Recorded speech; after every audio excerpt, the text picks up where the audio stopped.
और चलिए एक बार फिर से बात करेंगे स्वामी प्रसाद मौर्य की, जिन पर सभी की निगाहें टिकी रही। एबीपी गंगा संवाददाता ने जब उनसे बातचीत की तो उनका क्या कहना था वो अब जानते हैं।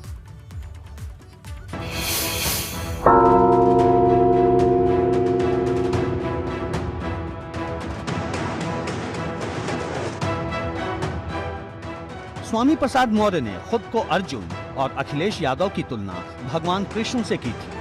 दावा था कि वे अर्जुन की तरह योगी सरकार को सत्ता से बाहर कर देंगे, लेकिन जब नतीजे आए तो खुद कुशीनगर की फाजिल नगर सीट पर हार गए। एबीपी गंगा ने स्वामी प्रसाद मौर्य से पूछा कि आखिर रणनीति में चूक कहां रह गई। ये विषय तो मेरे लिए भी सोचने का है कि चूक कहां रह गई, लेकिन जीत और हार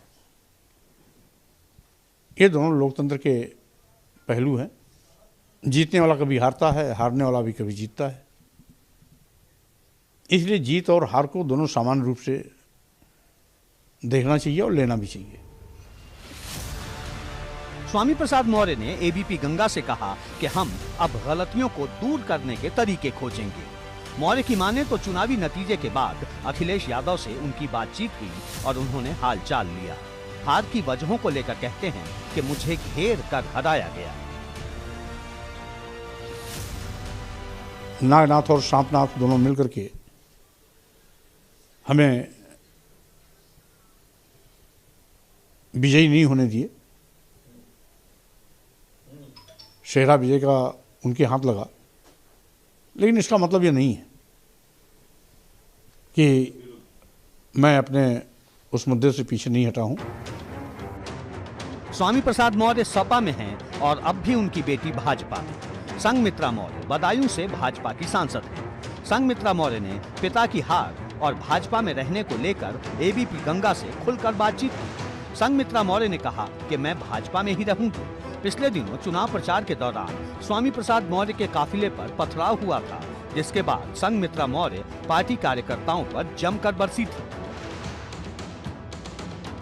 देखिए, वहाँ के लोकल के कार्यकर्ताओं ने जो किया उस पे मैंने नाराजगी जताई थी और वो नाराजगी हमें है और आगे भी रहेगी, क्योंकि मैं भारतीय जनता पार्टी की कार्यकर्ता हूँ और भारतीय जनता पार्टी पिछले 8 सालों में जिस तरह से देश में प्रदेश में कार्य को कर रही है, उसको अगर किसी भी तरह से कोई धूमिल करने का प्रयास करता है, लांछन लगाने का प्रयास करता है, तो निश्चित तौर पर उस पर नाराजगी जाहिर है। संघमित्रा मौर्य ने एबीपी गंगा से बातचीत में कहा कि पिता के लिए फाजिल नगर क्षेत्र नया था, मुश्किल से 4-5 दिन ही यहाँ दे पाए। भाजपा सांसद ने कहा कि हर बार जरूरी नहीं कि हम चढ़ते ही जाएं, कई बार ब्रेक भी लगता है।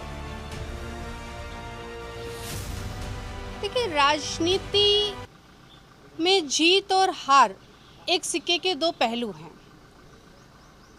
और ऐसा नहीं है कि हार के बाद जीत नहीं होती या जीत के बाद हार नहीं होती, क्योंकि मैं खुद आज सांसद हूँ, आज जीती हुई हूँ, तो इससे पहले मैं 2 बार हार का भी संघर्ष करके यहाँ तक पहुँची हूँ।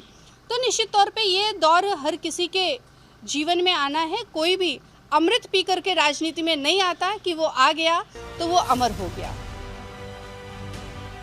भले ही संघमित्रा मौर्य ने भाजपा में बने रहने की बात कही हो, लेकिन चुनावी नतीजे के बाद के माहौल में भी उनके अगले कदम को लेकर कई तरह की चर्चाएं तेज हैं।